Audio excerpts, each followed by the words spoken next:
कुरान है।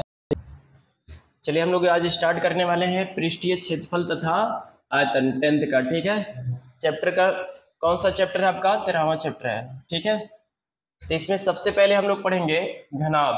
क्या पढ़ेंगे? घनाभ पढ़ेंगे। सबसे पहले हम लोग घनाभ पढ़ेंगे।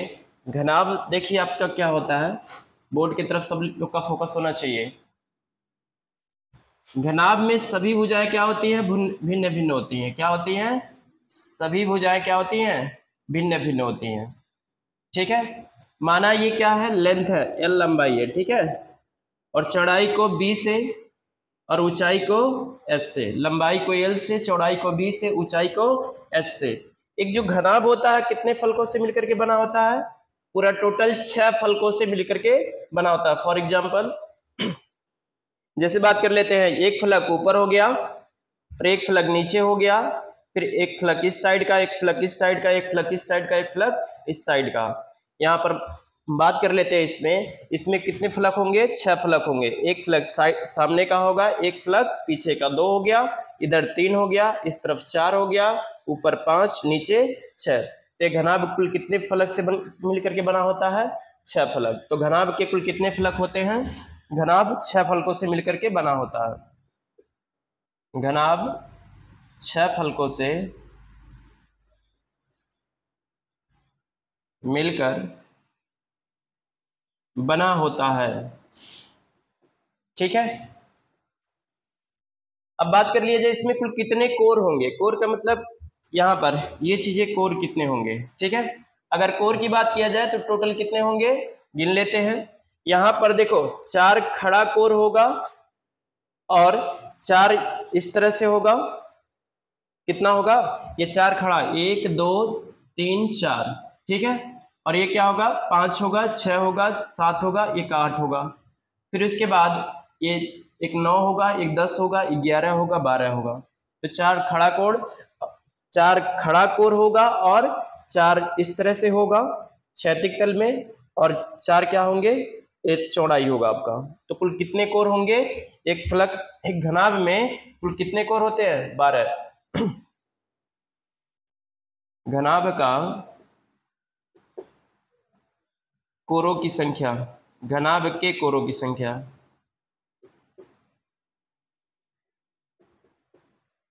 कोरों की संख्या जो होगा वो कितना होगा? कोरों की संख्या आपका 12 होगा। ठीक है, और हर एक फलक इसमें क्या होगा? एक आयताकार होगा। हर एक फलक क्या होगा? आयताकार होगा। एक आयत का जो क्षेत्रफल होता है क्या होता है? ये सभी जो घनाभ मतलब ये घन बना है 6 फलकों से मिलकर के, सभी घनाभ का क्या होगा? ये सब एक आयत से मिलकर बना होगा। ठीक है, तो आयत का जो क्षेत्रफल होगा, आयत का जो एरिया होगा वो क्या होता है? लंबाई गुणे चौड़ाई होता है। लंबाई गुणे चौड़ाई होता है। किसी को प्रॉब्लम तो नहीं है? सबसे पहले बात कर लिया जाता है इस घनाभ का वक्र पृष्ठीय क्षेत्रफल। अब घनाभ का वक्र पृष्ठीय क्षेत्रफल किसे कहते हैं?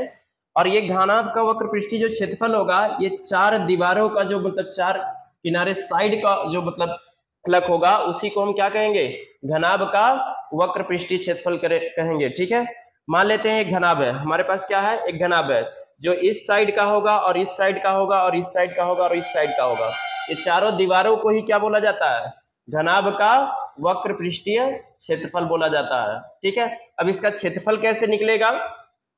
चलिए देखिए, यहां पर लिखेंगे घनाभ का वक्र पृष्ठीय क्षेत्रफल। घनाभ का जो वक्र पृष्ठीय क्षेत्रफल होगा वो क्या हो जाएगा? यहां पर देख रहे हो कि सामने वाला फलक कितना है? ये लंबाई है और ये क्या है? ऊंचाई है। एक फलक का क्षेत्रफल ज्ञात करने के लिए क्या करोगे? लंबाई गुणे चौड़ाई करोगे। तो लंबाई क्या है? एल है, चौड़ाई क्या है? इसमें ऊंचाई है। ठीक है, तो लंबाई गुणे चौड़ाई करोगे तो एल इंटू एच होगा कि नहीं होगा? जितना सामने वाले फलक का क्षेत्रफल होगा उतना ही पीछे वाले का क्षेत्रफल होगा। जितना सामने वाले फलक का क्षेत्रफल होगा उतना ही पीछे वाले का भी फलक का क्षेत्रफल होगा। तो भी क्या लिख सकते हैं? LH लिख सकते हैं। ठीक है, इसके बाद प्लस दोनों साइडों का फलक का क्षेत्रफल कैसे निकलेगा? इसमें देखिए लंबाई का काम क्या करेगा? B करेगा और चौड़ाई का ये आपका h करेगा, या चौड़ाई से मान लीजिए, किसी को कुछ भी मान सकते हो, कोई दिक्कत नहीं है। इसमें अगर इसका क्षेत्रफल ज्ञात करना चाहते हो तो ये b इंटू एच हो जाएगा। क्या हो जाएगा? b इंटू एच हो जाएगा, b इंटू एच। फिर जितना इस फलक का क्षेत्रफल होगा उतना ही इस तरफ इस फलक का क्षेत्रफल होगा, तो उसको भी क्या कर देंगे? BH कर देंगे। किसी को प्रॉब्लम तो नहीं ना है? यानी अगर एक कमरा होता हमारे पास, क्या होता? एक कमरा होता तो चार दीवारों का जो क्षेत्रफल निकल करके आता वो हमारा ये होता। क्लियर है? अगर ये होता तो देखो यहाँ पर क्या है, LH है, ये भी BH है, BH है, तो क्या हो जाएगा? यहाँ 2LH हो जाएगा और प्लस यहाँ पर क्या हो जाएगा? 2BH हो जाएगा। और इसमें से कुछ कॉमन हो रहा है, कॉमन कर लीजिए। कॉमन क्या कर सकते हो? 2H कॉमन कर लीजिए, यहाँ पर L प्लस B मिल जाएगा। ठीक है, क्या मिल जाएगा? L plus B। तो ये आपका क्या निकल गया? घनाभ का वक्र पृष्ठीय क्षेत्रफल निकल गया। अब निकालते हैं घनाभ का कुल पृष्ठीय क्षेत्रफल।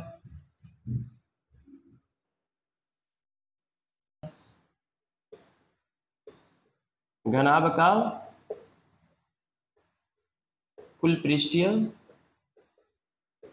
क्षेत्रफल, घनाभ का कुल पृष्ठीय क्षेत्रफल निकालना चाहते हो तो यहां पर ध्यान दीजिए, घनाभ का कुल पृष्ठीय क्षेत्रफल कब निकलेगा? जब चार दीवारी का क्षेत्रफल और ऊपर फलक का क्षेत्रफल और नीचे फर्श का क्षेत्रफल दोनों को ऐड करोगे तब क्या हो जाएगा? घनाभ का कुल पृष्ठीय क्षेत्रफल निकल जाएगा। क्लियर है इतना चीजें? तो यहाँ पर हम क्या करेंगे? वक्र पृष्ठीय क्षेत्रफल और प्लस क्या होगा? ऊपर वाले फलक का क्षेत्रफल और नीचे वाले फलक का क्षेत्रफल ऐड कर देंगे। तो घनाभ का वक्र पृष्ठीय क्षेत्रफल क्या था हमारा? यहां पर था 2LH प्लस 2BH था, और प्लस ध्यान दीजिएगा ये नीचे वाले फर्श का क्षेत्रफल कितना होगा? B इंटू एल होगा कि नहीं होगा? B इंटू एल होगा, तो B इंटू एल कर दो प्लस करके, क्षेत्रफल जोड़ोगे B इंटू एल होगा। फिर जितना आपका नीचे का फर्श का क्षेत्रफल है उतना ही क्या होगा? ऊपर वाले फलक का भी क्षेत्रफल होगा। तो ऊपर वाले फलक का क्षेत्रफल BH, हम BL यहाँ पर ऐड कर देते हैं, BL ऐड कर दीजिए। ठीक है, अब सबको जोड़ दीजिए, देखोगे 2LH प्लस 2BH और प्लस 2BL होगा कि नहीं होगा? इसमें से देखो कुछ कॉमन निकल रहा, क्या कॉमन निकल रहा? 2 को कॉमन कर लीजिए, LH plus BH plus BL हो जाएगा। ठीक है, ये हमारे पास आया घनाभ का कुल पृष्ठीय क्षेत्रफल आ गया। क्या आ गया? घनाभ का कुल पृष्ठीय क्षेत्रफल आ गया। क्लियर है आप लोग को? अब ध्यान से सुनिएगा, घनाभ का आयतन की बात कर लिया जाए। घनाभ का आयतन, जो घनाभ का आयतन होगा वो कितना हो जाएगा? LBH। क्या होता है? LBH होगा। क्लियर है? और एक चीज और आपसे पूछता है, घनाभ का विकर्ण। क्या पूछता है? घनाभ का विकर्ण। ये घनाभ का विकर्ण, जो घनाभ का विकर्ण होता है रूट में क्या होता है? L का स्क्वायर प्लस B का स्क्वायर प्लस H का स्क्वायर। ये आपका क्या आ गया? घनाभ का विकर्ण आ गया। तो ये घनाभ का टोटल क्या है? फार्मूला निकल करके आया, इसे नोट करो, इस पर क्वेश्चन हम लोग लगाएंगे। ठीक है, इधर क्या है? घनाभ, और इधर क्या है? घन। अभी अभी आपने घनाभ में पढ़ा है कि अगर कोई घनाभ होता है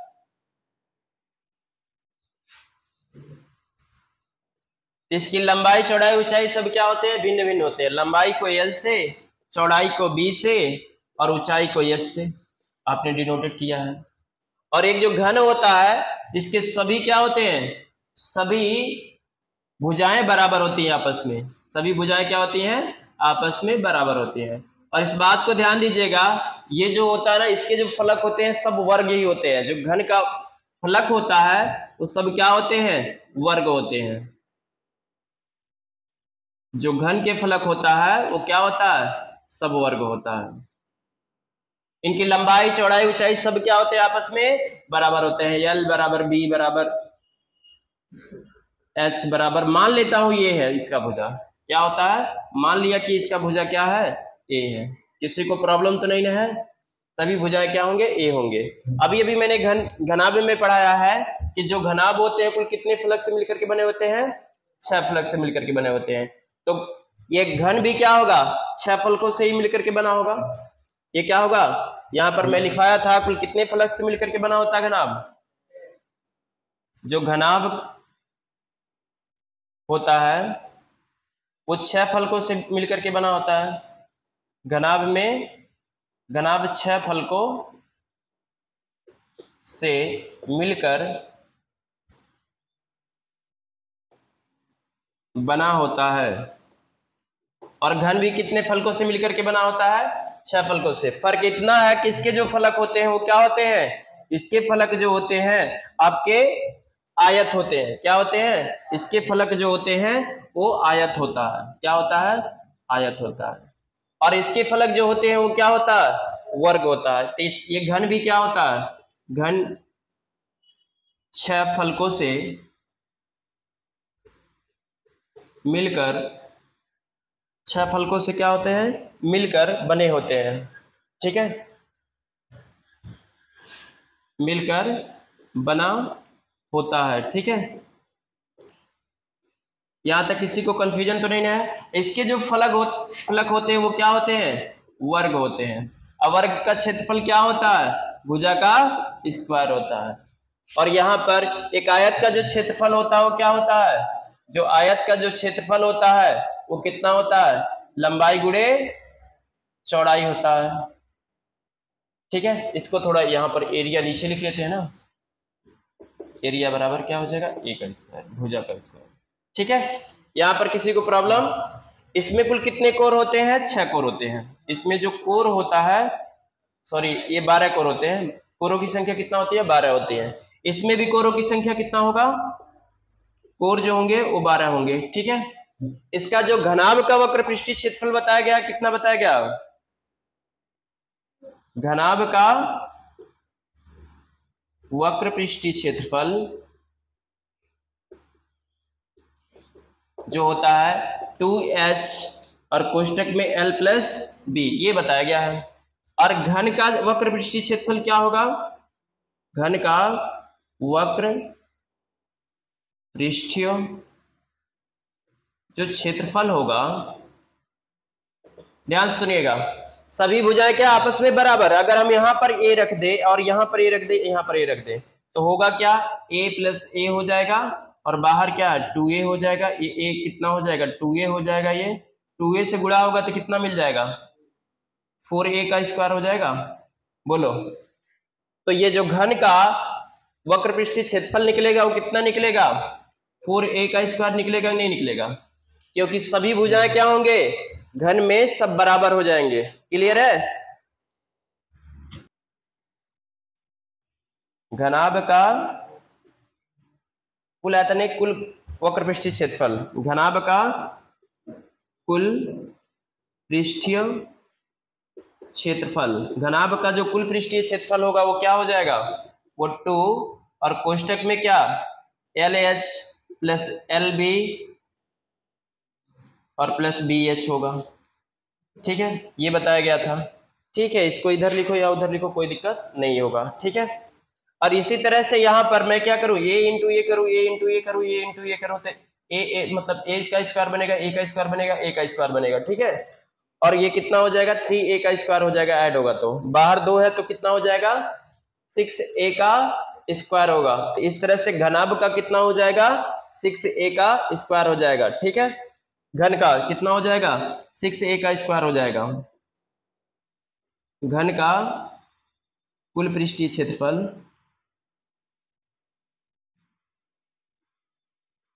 घन का जो कुल पृष्ठीय क्षेत्रफल होगा वो कितना हो जाएगा, 6a का स्क्वायर हो जाएगा। यहां तक किसी को प्रॉब्लम तो नहीं है।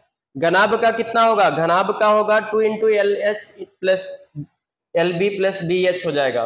लेकिन जो घन का कुल पृष्ठीय क्षेत्रफल होगा वो क्या होगा, 6a का स्क्वायर होगा।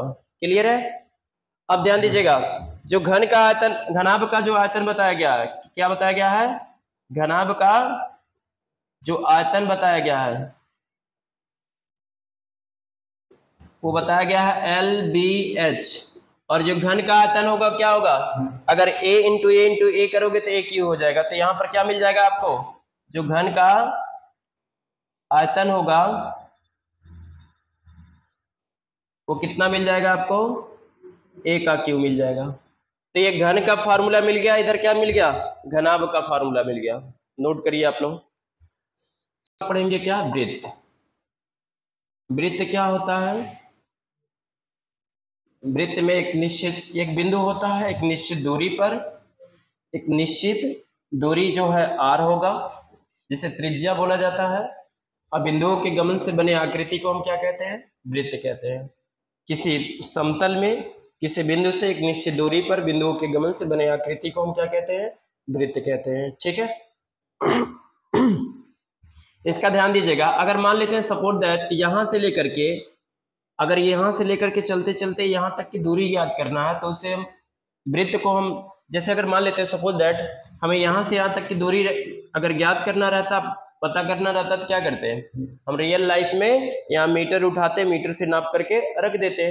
अगर यही चीजें कह दिया जाए कि आप यहां से चलना प्रारंभ करिए, चलते चलते चलते चलते चलते चलते फिर यहाँ पर पहुंच जाइए, ठीक है, तो इसकी पूरी दूरी कितना होगा, उसको किस नाम से जाना जाता है, इस चीज को ध्यान दीजिएगा। ये वृत्त के परिधि के नाम से जाना जाता है। किस नाम से जाना जाता है, वृत्त की परिधि। जो वृत्त की परिधि होता है वो क्या होता है, ध्यान सुनो। अगर यहां से लेकर के यहां तक चलोगे तो कितने अंश का कोण बनेगा, 180, जिसे हम पाई दिखाते हैं। और यहां से यहां तक चलोगे तो कितना हो जाएगा, जैसे फॉर एग्जांपल यहां से यहां तक चलते हो तो क्या बनता है, 180 अंश कोण बनता है और पाई से दिखाया जाता है। और यहां से यहां तक चलोगे तो कितना हो जाएगा, 1 पाई हो जाएगा। पाई पाई अगर जोड़ोगे तो कितना हो जाएगा, 2 पाई होगा। और दूरी कितना है, त्रिज्या r है, तो उसके गुणनफल को हम क्या कहते हैं, वृत्त का परिधि कहते हैं। वृत्त का जो परिधि का सूत्र होगा वो 2 पाई r होता है। क्या होता है, 2 पाई r होता है।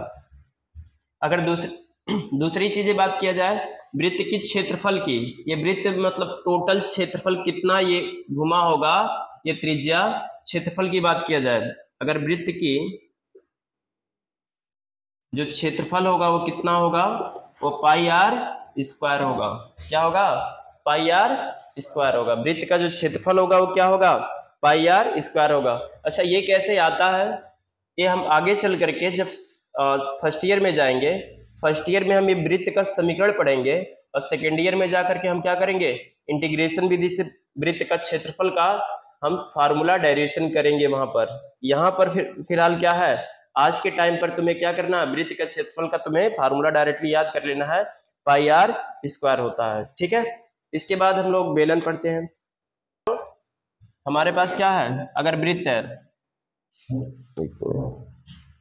सिलेंडर है, जिसे हम हिंदी में बोलते हैं क्या, बेलन। क्या बोलते हैं, बेलन। बेलन, इसका क्या होगा, एक हाइट होगा बेलन का, जिसका एक त्रिज्या होगा, जिसे हम r से दिखाते हैं। जो त्रिज्या इसका होगा वो क्या होगा, वो r होता है। इस बेलन का क्या, ये मान लेता हूँ हाइट है, जिसे हम नाम देते हैं क्या है, h है। ठीक है, अगर यहाँ पर बेलन का वक्र पृष्ठीय क्षेत्रफल ज्ञात करना रहे, वक्र पृष्ठीय क्षेत्रफल का मतलब आपके पास मान लेता हूं कि इस तरह से कोई सिलेंडर है या वृत्त, मतलब बेलन है, क्या है, बेलन है। तो यहाँ वक्र पृष्ठीय क्षेत्रफल की जब भी बात करेंगे तो क्या होगा, इसके खाली चारों तरफ का एरिया की बात करेंगे, ऊपर नीचे बात नहीं करेंगे। खाली अगर हमें क्या करना पड़े, इस बेलन का वक्र पृष्ठीय क्षेत्रफल ज्ञात करना रहे तो क्या होगा फार्मूला, ध्यान दीजिएगा। बेलन का वक्र पृष्ठीय क्षेत्रफल की बात किया जाए तो ध्यान से सुनिएगा, वक्र पृष्ठीय क्षेत्रफल का जो फार्मूला होता है कुछ ज्यादा नहीं याद करना है।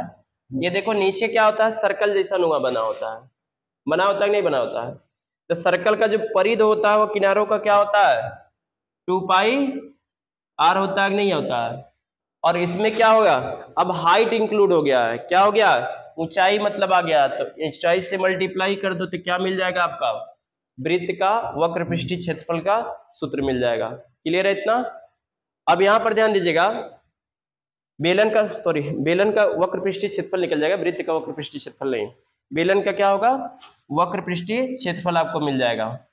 यहां पर ध्यान दीजिएगा, जो बेलन है ना ऊपर क्या है, सर्कल नुमा बन रहा है, तो ये शीर्ष का जो क्षेत्रफल होगा क्या होगा, ये जो शीर्ष का क्षेत्रफल होगा वो कितना होगा, पाई आर स्क्वायर होगा। ठीक है, उसके बाद यहाँ पर आधार का जो क्षेत्रफल होगा इसका, इस बेलन के आधार का जो क्षेत्रफल होगा, आधार का क्षेत्रफल भी क्या हो जाएगा, पाई आर स्क्वायर हो जाएगा।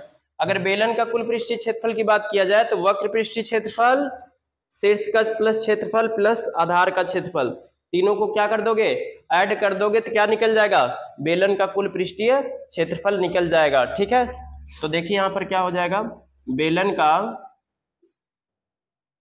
कुल पृष्ठीय क्षेत्रफल बराबर क्या हो जाएगा, ये तो वक्र पृष्ठीय क्षेत्रफल रहेगा ही रहेगा क्योंकि चारों तरफ से ये 2 पाई आर एच, और साथ ही साथ शीर्ष का जो क्षेत्रफल वो कितना है, पाई आर स्क्वायर है, और आधार का क्षेत्रफल क्या है, पाई आर स्क्वायर ही है। ठीक है, सबको ऐड कर दिया जाता है, ऐड करोगे तो कितना हो जाएगा, 2 पाई आर एच होगा, और ये क्या हो जाएगा, पाई आर स्क्वायर ऐड होगा तो कितना होगा, 2 पाई आर स्क्वायर होगा। किसी को प्रॉब्लम तो नहीं है, इसमें से 2 पाई आर कॉमन कर लीजिए, क्या कॉमन कर लिया जाए, 2 पाई आर कॉमन कर लोगे तो यहाँ एच बच जाएगा, यहाँ पर प्लस क्या बच जाएगा, आर। तो ये बेलन का क्या हो गया, बेलन का कुल पृष्ठीय क्षेत्रफल निकल गया। ठीक है, अगर मैं आगे बात करूं बेलन का आयतन की, बेलन का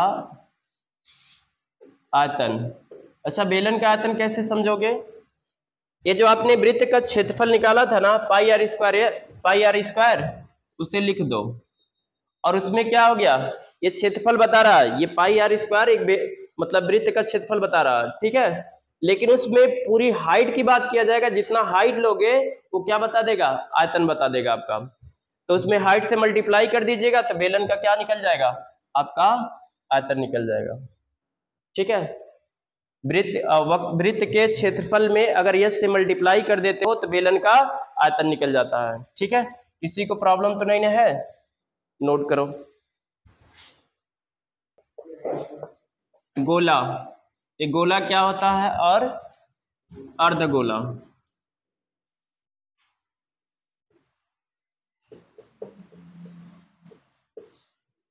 ठीक है, एक गोला होगा जो खड़ा होगा, और इस गोले को आधा काट देते हो तो क्या हो गया, आधा काट कर यहां रखते हो तो अर्धगोला हो गया।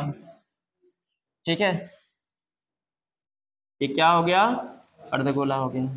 क्लियर है, इसका भी त्रिज्या कितना होगा, आर होगा, इसकी भी त्रिज्या क्या होगा, आर होगा। ठीक है, अब देखिए यहां पर क्या क्या पूछा जाता है, गोले का वक्र पृष्ठीय क्षेत्रफल पूछा जाता है और गोले का आयतन पूछा जाता है। ठीक है, यहां पर देखिए ये जो गोला का पृष्ठीय क्षेत्रफल होगा वो होता है आपका 4 पाई आर स्क्वायर होता है। ठीक है, ये गोले का होता है क्षेत्रफल, गोले का जो क्षेत्रफल होता है 4 पाई आर स्क्वायर होता है। गोले का जो आयतन होता है, गोला का आयतन, यहाँ गोला का पृष्ठीय क्षेत्रफल लिखिएगा, गोला का जो आयतन होगा वो कितना हो जाएगा, 4/3 पाई आर क्यू होता है।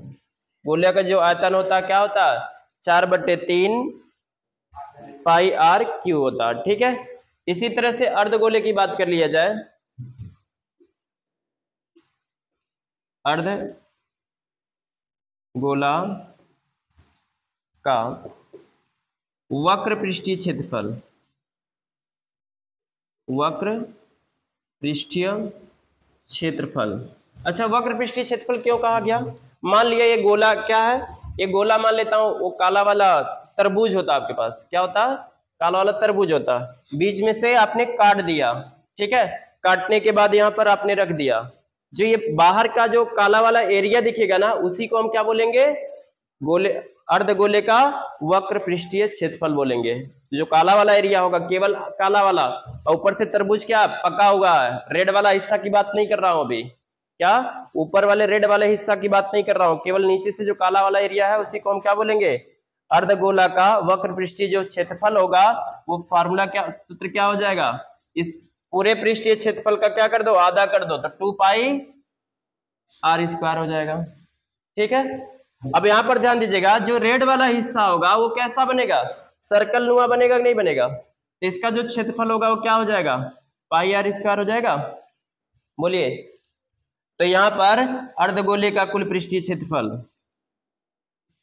अर्धगोला का कुल पृष्ठीय क्षेत्रफल, जो अर्धगोले का कुल पृष्ठीय क्षेत्रफल होगा वो कितना हो जाएगा, वक्र पृष्ठीय क्षेत्रफल तो रहेगा ही रहेगा, साथ में क्या रहेगा, ऊपर वाले का भी क्षेत्रफल होगा, ये 2 पाई आर स्क्वायर तो रहेगा ही रहेगा, साथ में पाई आर स्क्वायर भी होगा।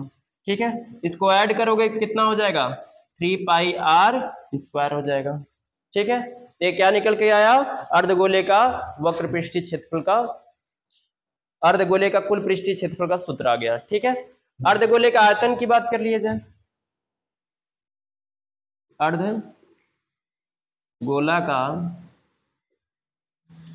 जो आयतन होगा, क्या देख रहे हैं बोर्ड की तरफ, अर्धगोला का जो आयतन होगा, पूरे आयतन का क्या कर दीजिए, क्योंकि मटेरियल की बात करता है आयतन, तो अर्धगोले का क्या कर दीजिए, आधा कर दीजिए, आधा करोगे तो क्या हो जाएगा, ये 2 4 कट करके 2 हो जाएगा, तो यही आपका क्या हो जाएगा, ये 2/3 पाई आर क्यू हो जाएगा। ठीक है, ये अर्धगोले का आयतन आ गया। ठीक है, अब नोट कर लीजिए। तो आपका क्वेश्चन ये है कि वृत्त और गोला में क्या अंतर है, दोनों एक ही जैसा दिखता है। ठीक है, ये अगर मान लेता हूँ वृत्त है हमारे पास, ठीक है, ये क्या है, मान लेता हूँ आरी त्रिज्या का क्या है, ये गोला है, क्या है, गोला है। फर्क इतना होता है, ये जो वृत्त होता है ना, केवल ये 2 डायमेंशन वाला होता है, मतलब केवल एक प्लेन में ही बनाया जा सकता है, जैसे कॉपी में बना सकते हो, इस प्लेन बोर्ड पर बना सकते हो, पृथ्वी के तल पे बना सकते हो, कहीं पर भी मतलब ये चीजें बना सकते हो। लेकिन जो गोला होता है ना, वो स्पेस में आ सकता है, जैसे हमारा फुटबॉल हो गया, ठीक है, गेंद हो गया, गोले के आकार का कोई भी आकृति हो गया तो वो क्या हो जाएगा, वो 3D में होगा। जो गोला होता है वो क्या होता है, 3D में होता है, और गोला क्या होता है, कहीं हल्का सा दबा होता है, उभरा होता है, दबा होता है, उभरा होता है। तो इसका जो गोले का सूत्र होगा ये होगा, और वृत्त क्या होता है, इसलिए वृत्त का जो सूत्र होता है वो पाई आर स्क्वायर होता है, और चीजें होता है। ठीक है, तो इस बात को हमेशा याद रखना कि जो गोला होता है वो 3D में होता है, जो वृत्त होता है 2D में होता है। वृत्त को केवल प्लेन में बनाया जा सकता है, और गोला क्या होता है, एक स्पेस में होता है। ठीक है, नोट कर लीजिए।